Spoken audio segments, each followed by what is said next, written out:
آیت اللہ بہاؤالدین رضوان اللہ تعالیٰ علیہ بہت بڑے عارف، ان کا شاگرد کہتا ہے کہ میں گھر سے نکلا درس پہ جانے کے لیے، بارش جیسے بہرحال یہاں پانی تھوڑا سا پانی پڑا ہوا تھا، سڑک بارش، ایک گاڑی گزری تیزی سے اور دھیان نہیں دیا، پانی کی چھینٹیں میرے لباس پہ آئے، چلا گیا وہ۔ میں نے اس کو تھوڑا بہت برا بھلا کہہ دیا، بہرحال ایک طالب علم کیا برا بھلا بولے گا، بہرحال اس نے گئے لباس چینج کیا، آغا کی خدمت میں پہنچے، آغا سر جھکائے بیٹھے کتاب پہ کچھ لکھ رہے تھے، دیکھا نہیں، کہا کہ اگر اس ڈرائیور نے غلطی کی تھی تو آپ نے کیوں غلط الفاظ استعمال کیے؟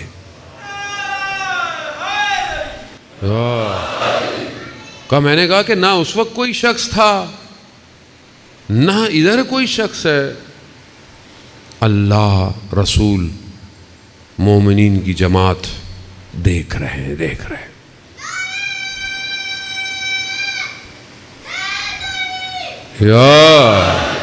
عزیزان محترم، خدا، کیونکہ ظاہر ہے ہم لوگوں کو یہ چیزیں ہماری زندگی میں بہت ریئر ہوتی ہیں، ہماری زندگی میں کوئی ولی خدا ہو جو دیکھتا ہو، ہمیں پتہ نہیں۔ ہم بھی ایک بزرگ کی خدمت میں جاتے تھے، حتیٰ جو رستے میں ہم باتیں کرتے ہوئے جاتے تھے، جب ہم ان کے درس میں جب ہم بیٹھتے تھے تو جو ہماری باتیں ہوتی تھیں ان کا درس اسی باتوں سے شروع ہو جاتا تھا۔ ہم کافی عرصے تک پریشان رہے، ہم میں سے کوئی ان کو پہلے بتا دیتا ہے کیا ہے، مگر نہیں، وہ دیکھ رہے ہیں، وہ دیکھتے ہیں کہ یہ کیا کر کے۔ ہم حوض علمیہ کم میں ہمارے ایک استاد ہیں، بہرحال مریض ہیں، خدا ان کو شفا دے، ان کے درس میں وہ اکثر درس پڑھاتے پڑھاتے اپنے سر کو دیوار سے لگاتے تھے اور امام زمانہ کو یاد کرتے تھے، اور ہمیں طالب علموں کو کہتے تھے کہ تم رات کو جو کرتے ہو مجھے پتہ ہے، یعنی کیا بات کر کے آئے ہو۔ خوب یہ کیسے ہو جاتا ہے، یہ ہمیں نظر نہیں آتا۔ جانے والے جو اپنے آپ کو اس کی ذات میں فنا کرنے کی کوشش کرتا ہے، کائنات اس کے آگے کھلنا شروع ہو جاتی ہے۔ اس کا ہدف دنیا نہیں ہوتی ہے۔ ابھی ہمیں ایسی چیزیں مل رہا ہے، مولانا صاحب ہمیں پتہ چل رہا ہے ادھر ادھر کیا ہے، ہم یہ بلا لیں، ہمیں یہ منگا، ہماری تو اللہ بھی دیکھ کے دیتا ہے، اللہ کو بھی پتہ ہے کس کو کتنا دینا ہے۔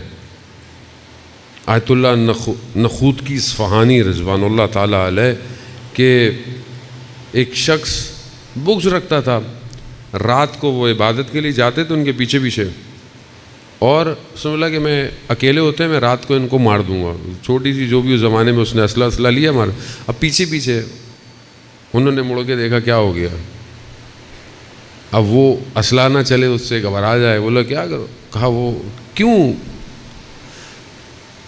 کربلا جانا چاہتے ہو؟ اس نے بولا رات کا ٹائم ہے، مشہد کے قریب کوئی علاقہ ہے کربلا، اگر ہاں آؤ، ہاتھ پکڑا اس کو، چند قدم کربلا، رات کو کربلا، کہا نجف جانا ہے، کہاں چلو، نجف، مدینہ، مکہ، رات کو سیر کرائی، دوسرے دن تھوڑی دیر بعد وہیں چھوڑ دیا آگے، کہا اب پھر بہرحال یہ بزرگ تھے، یوں ہاتھ پھیرتے تھے حافظہ بھی واپس ہو جاتا تھا،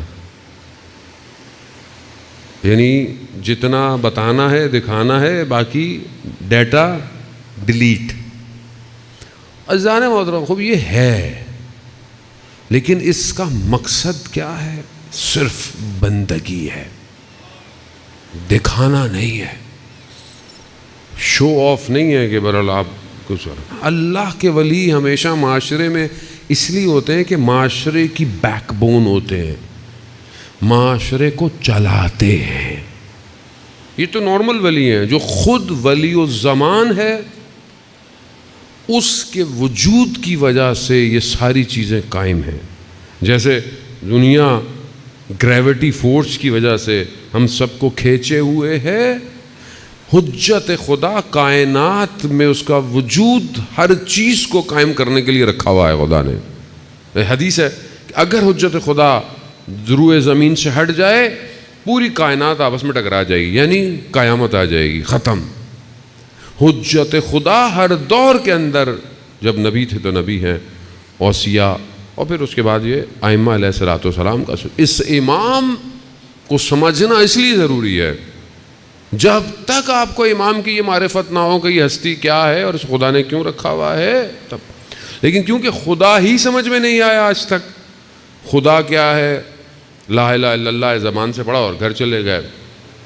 خدا کہتا ہے کہ تم میرا ذکر کرو، میں تمہارا ذکر کروں گا. میرا ذکر تو کرو، میں تمہارا ذکر کروں گا.